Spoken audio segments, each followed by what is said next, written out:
Hariom. Knowledge plus में हम सभी विद्यार्थियों का स्वागत करते हैं। आज Hariom astrology class number 354 class है। हर क्लास में हम किसी विशेष बात पे आपके ध्यान को केंद्रित करते हुए एक नए कंसेप्ट के बारे में आपकी जानकारी को शिफ्ट अप करते हैं नॉन टेक्निकल तरीके से एस्ट्रोलॉजी में। यहाँ पे हम बात कर रहे हैं कि एक कंसेप्ट जिसको बोलते हैं उत्तरायण और दक्षिणायन। नॉर्मली ऐसा कहते हैं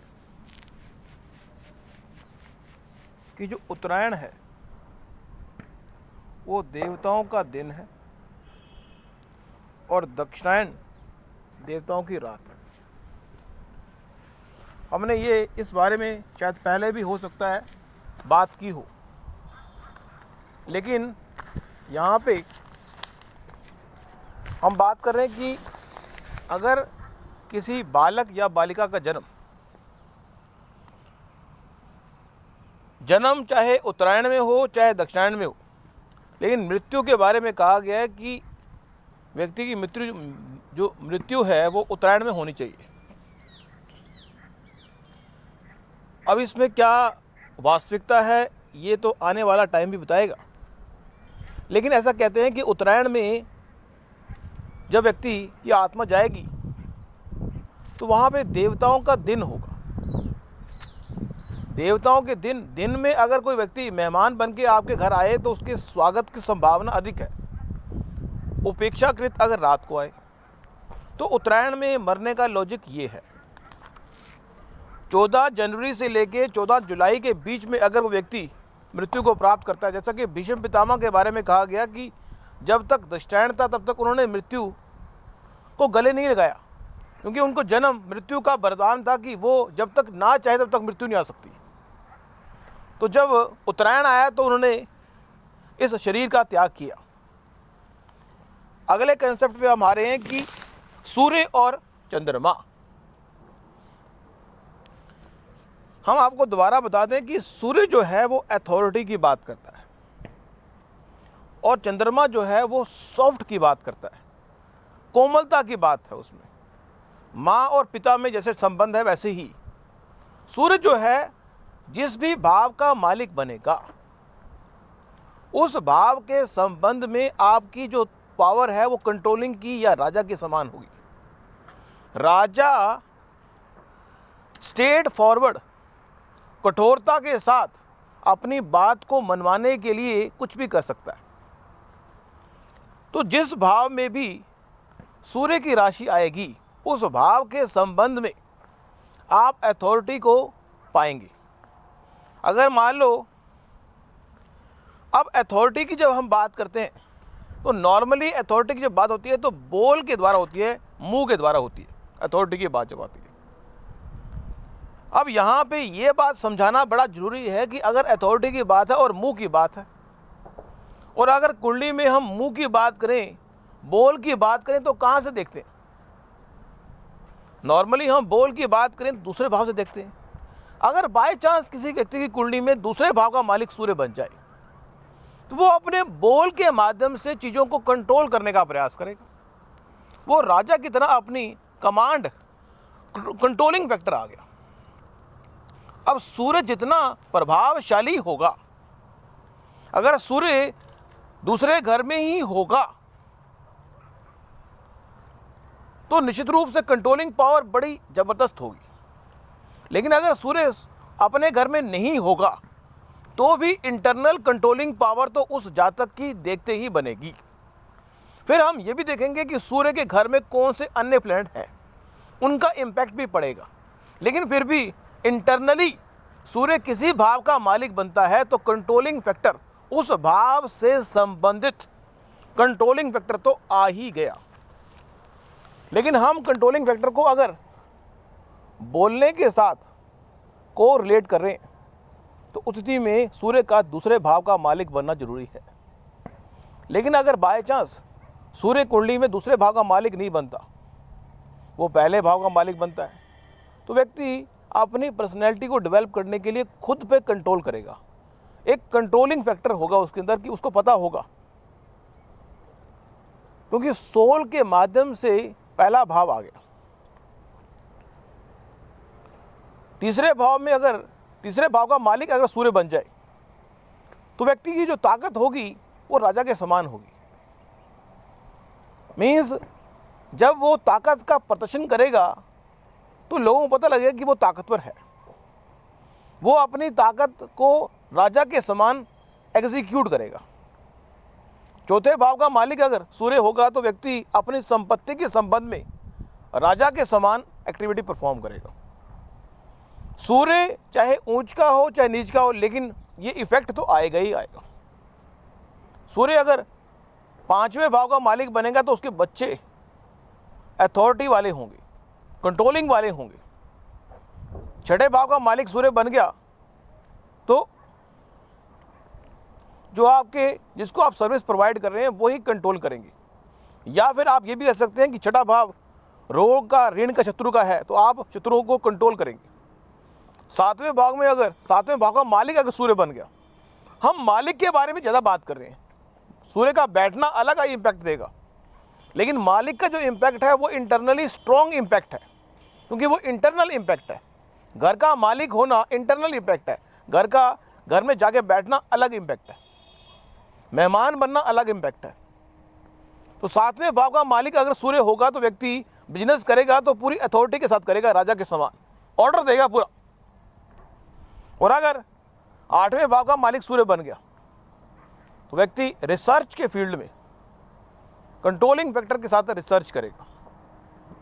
नौवें भाव का मालिक अगर सूर्य बन गया तो व्यक्ति के जो गुरु होंगे उनमें कंट्रोलिंग फैक्टर होगा।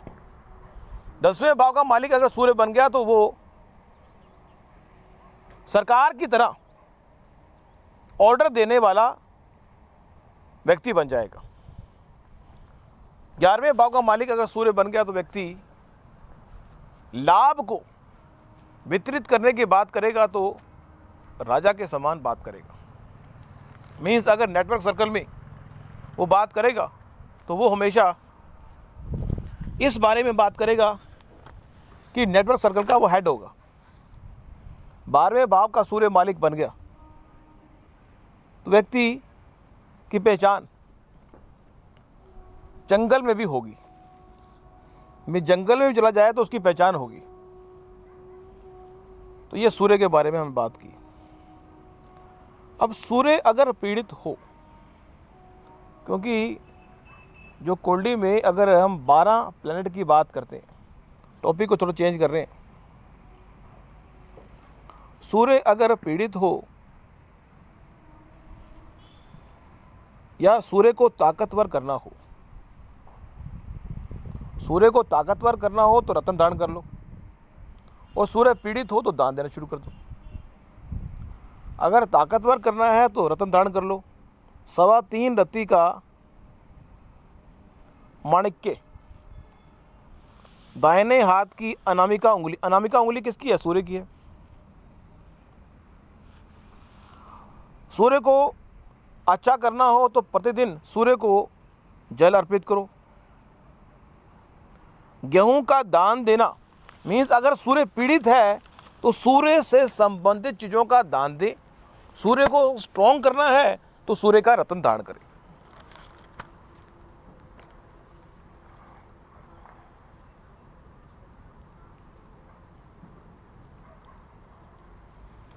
किसी को कुछ खिला देना, दान देने की जो एक्टिविटी है, कोई भी चीज़ देना, छोड़ना, ये उसके नेगेटिव इम्पैक्ट को कम करने के लिए। चंद्रमा की अगर बात कर लें तो अगर मोती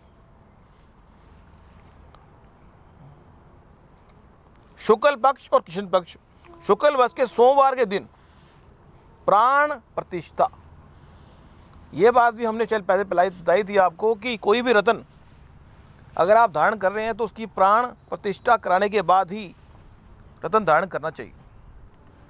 चंद्रमा की अगर बात करें तो सोमवार का दिन, यदि चंद्रमा आपकी कुंडली में पीड़ित है तो चंद्रमा के संबंधित दान की बात कर सकते हैं। ऐसी कोई भी वस्तु जो सफ़ेद कलर की है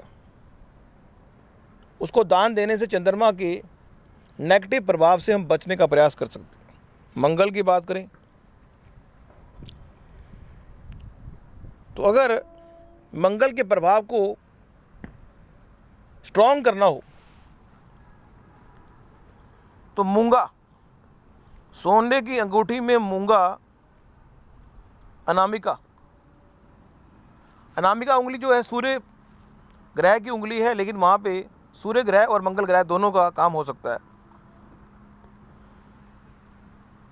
और मंगल को हम भूमि पुत्र कहते हैं। इस पूरे वर्ल्ड के अंदर अगर हमने आत्मा के लेवल पर, कंट्रोलिंग लेवल पर अपने आप को स्ट्रॉन्ग करना है, ये बाय डिफ़ॉल्ट है, कुंडली में है या नहीं है। यदि हमने आत्मा के लेवल पर अपने आप को स्ट्रॉन्ग करना है तो सूर्य का रत्न धारण कर सकते हैं। यदि हमने मन के लेवल पर अपने आप को स्ट्रॉन्ग करना है तो मोती धारण कर सकते हैं। यदि हमने प्रोटेक्शन के लेवल पर, ताकत के लेवल पर अपने आप को स्ट्रॉन्ग करना है तो मूंगा धारण कर सकते हैं। यदि हमने बुद्धि के लेवल पर, इफ़ यू वांट, यदि आप चाहते हैं कि बुद्धि के लेवल पर आप महान बने तो स्थिति में पन्ना, कनिष्ठिका उंगली, हमने देखा है कनिष्ठिका उंगली जो है, जिस तरह से आपको ये पता होगा, फिर भी बता दें आपको कि जो हमारी हाथों की उंगलियां हैं, जो कनिष्ठिका उंगली है वो जल को रिप्रेजेंट करती है, मीन्स फ्लो की बात करती है। यदि आपके जीवन में बुद्धि को फ्लो करो तो कनिष्ठिका उंगली पर अगर आप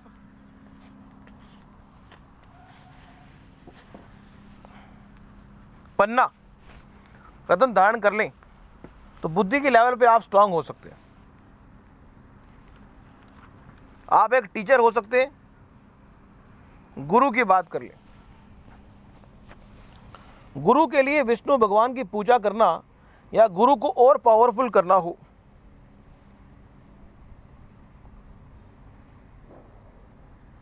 तो गुरु के लिए एक रत्न है जिसको बोलते हैं पुखराज। अगर हम शुक्र की बात कर लें उसके लिए हीरा, अगर हम शनि की बात कर लें उसके लिए नीलम।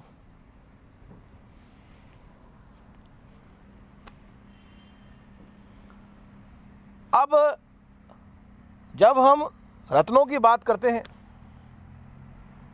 और वो प्लेनेट जिस चीज़ को देने वाला है, मैं जिसका कारक है, वो चीज़ आपको मिलेगी, जिसका मालिक है वो मिलेगी। मीन्स कारक और चीज़ का मिलना दोनों अलग अलग चीज़ें हैं, वो हमने बताया था पहले आपको।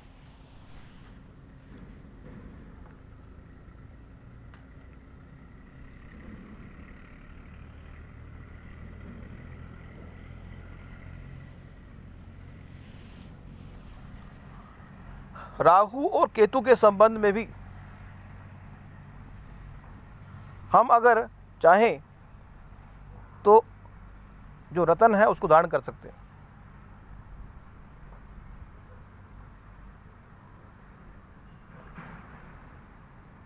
राहु के लिए गोमेद है और केतु के लिए लसनिया है। अब रत्नों का प्रयोग करके हम उस प्लैनेट की ताकत को पॉजिटिव करने का प्रयास करते हैं, और अगर बाय चांस वो प्लैनेट नेगेटिव अवस्था में बैठा हुआ है तो उसका दान दे के हम उसके नेगेटिव प्रभाव को कम करने का प्रयास करते हैं।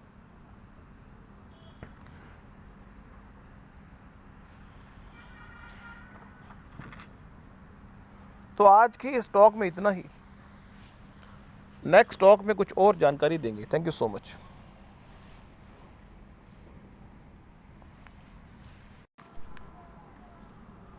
हरिओम।